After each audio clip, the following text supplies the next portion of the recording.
Just a little plug here that we have books on sale, the groundings as well as our Europe underdeveloped Africa. Make sure you get your copies, as you heard they're running out. So purchase your copies, and if you already have one, make sure you purchase 10 more, and I'm sure Fatman wouldn't have a problem taking it back to Tanzania. As a generous gift from most of you here.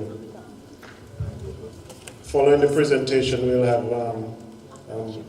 Dr. Jesse Benjamin will come forward and introduce our keynote speaker for the evening. If time permits, then we'll have all the speakers, last speakers, come back to the table, and we can have a real open dialogue. So if we can have a caller, we'll. Okay.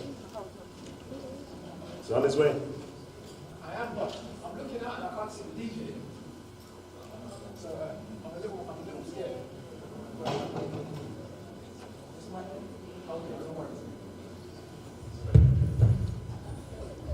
Good evening, ladies and gentlemen. How you doing? Everyone good? I'm just waiting. I'll wait upon the DJ right now, because I would like to do my song. He's coming? All good. There we go. Okay. So I am going to present to you one of my more mellow songs. Just kind of thoughtful. I think I've been listening to the content for the day and trying to feel like, look at what would fit with what's been going on with this discussion of food security and this discussion of global injustice and all of these things like this, which is the themes I try to deal with in my music anyway. But I've got one that I think is reflective, or a good way to a good final thought in some ways. So DJ, I'm going to play the track called Find No Enemy. It's a bit mellow, just listen up. It's a bit of my personal story and a bit in anyway, let me not waffle about it, I'll just do it.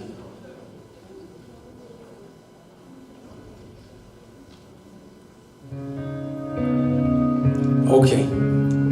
Feel free to come and occupy some of the front seats. It's lonely up here. We won't bite. Some energy, it's all good. Okay. Listen.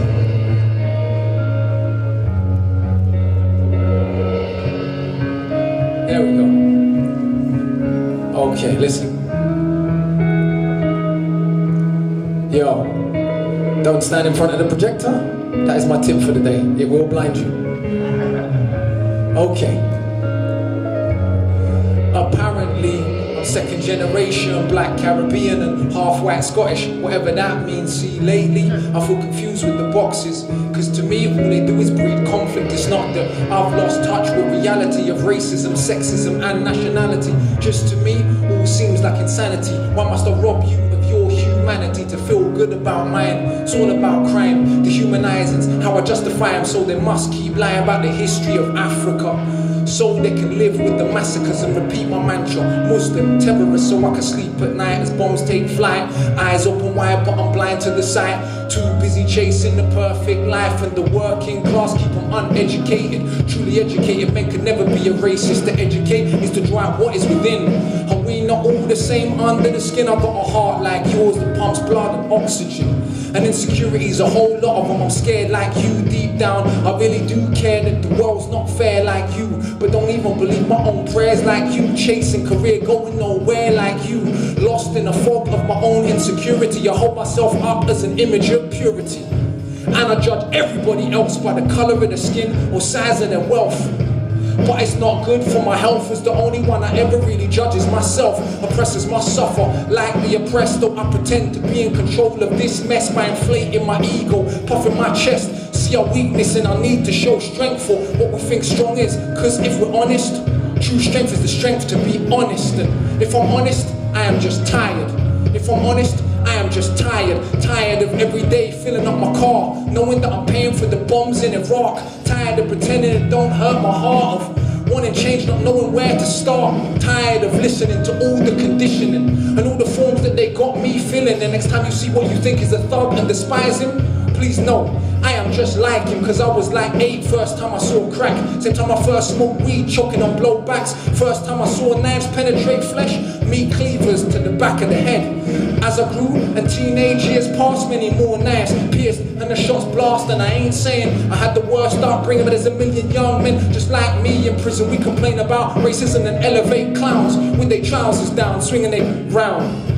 Maybe that is not quite literal, but everything they do is just a stereotypical. To my real fans, I feel your pain, and I get the messages, but don't complain that we ain't got more fame. We're playing our part. They can keep the charts, all I want is your hearts. They can keep the charts, all I want is your hearts. They can keep the charts, all I want is your hearts. Call it black radio, don't make me laugh. So it's black music all about tits and arse. They don't represent nothing, they're just pretending. When was the last time they ever played Hendrix or Miles Davis or John Coltrane or Ella Fitzgerald or Billie Holiday? We can call it urban, to me that's cool. If urban means street, that includes jazz too, and rock for that matter. Go ask Mick Jagger or Jimmy Page what they were listening to. The blues, not discrediting Love Zeppelin do, just giving credit where credit is due. And that blood-soaked word that we still use, all it really shows we still self-abuse. That was the word that was used to kill Kelso Cochrane and Emmett Till.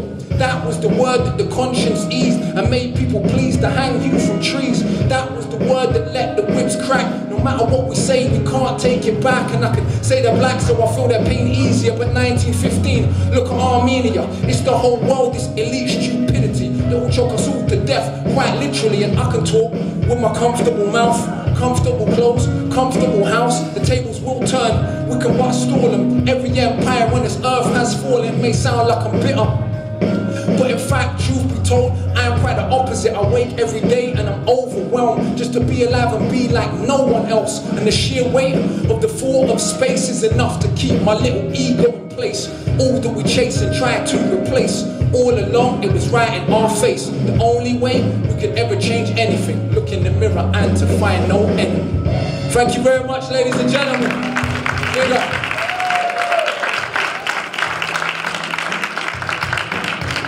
Hopefully we'll see some of you this evening, but big up. It's been a pleasure.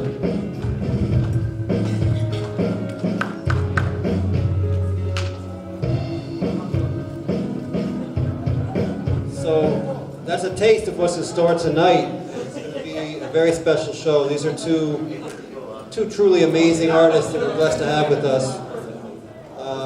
Tonight is going to be at the Club Aerosol. It's AKA the department store, and it's right across the street from the Sound Table. If you don't know where that is, Sound Table is the landmark. So it's on Edgewood, and it's going to be really from about 8:30. When we end here, we'll get over there at 8:30, and they've given us the floor until 11. So tell your friends to come out. It's going to be a really beautiful show. We also have Leaf, who was performing last night. He'll be our opener, and then these are our two headliners, and I'm very excited to relax after our work, have a drink, and listen to them a little bit more. So I'm on the mic right now to bring our final primary speaker of the day. This mic is acting funny, but anyways. It is a pleasure. You have the bio, but it's a pleasure to introduce Feroz Imanji, and I'll be brief so you get to hear him. The bio gives the details. He has been someone who's been in charge of organizations, worked for Amnesty, worked for the Aga Khan Foundation, primarily a builder. Most of us in this room know him as the person who made Pambazuka an important reality on the continent of Africa, and the Fahamu Publishing House associated with it. So I knew about him long before I met him, and he's one of those rare people when you meet him, the real deal is cooler than on paper, and that's usually the other way around. So he's really a great guy, very down to earth, but also, as Ngugi himself said yesterday, a bit of a genius, so that's quite a deadly package. So I bring up Feroz Imanji.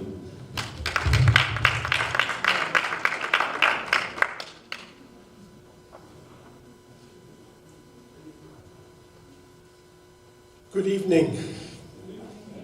Are you still awake? Yeah.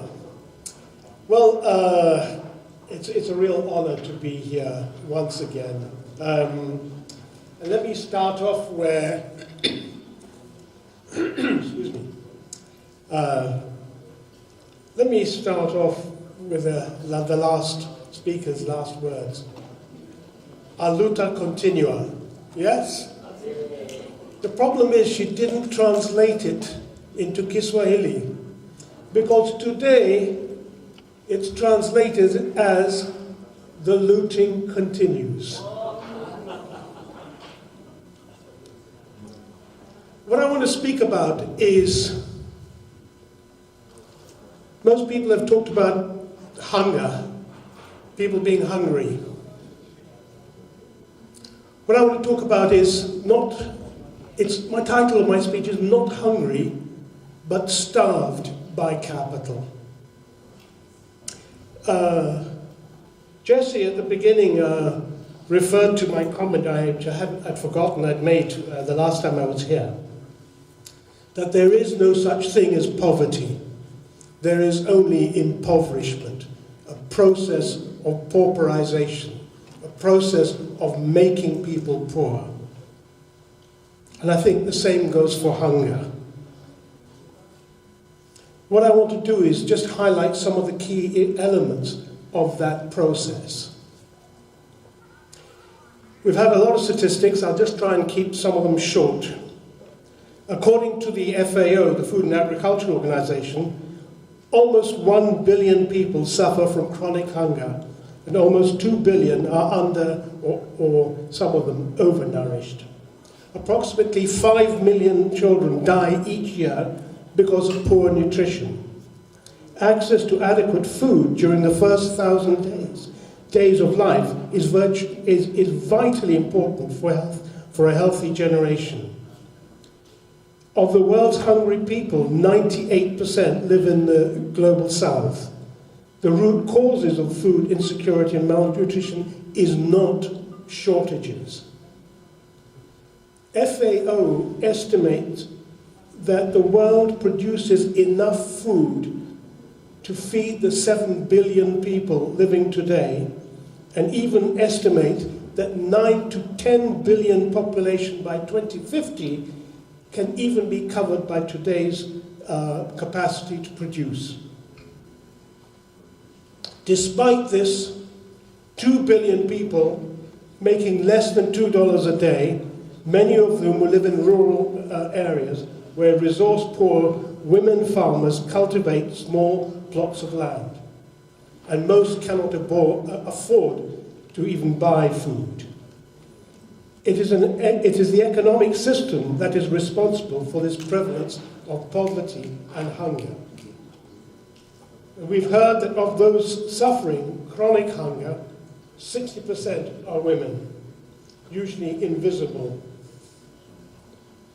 At the end of November last year, the World Bank warned in its Food Price Watch report that high and volatile prices are now the new normal. In a world where nearly 1 billion people live in hunger, an estimate that Jomo Sundaram, Assistant Director of the UN FAO, describes as conservative, high food prices can be fatal. Instead, experts are pointing towards financial actors who have increasingly moved into the agricultural markets to bet on future prices of these commodities. They have developed mathematical models to show that actually it is the speculation on food as a commodity that has resulted in the high prices of food. Traders have always speculated, of course, on agricultural commodities futures market, just as they do on other commodities like copper and oil.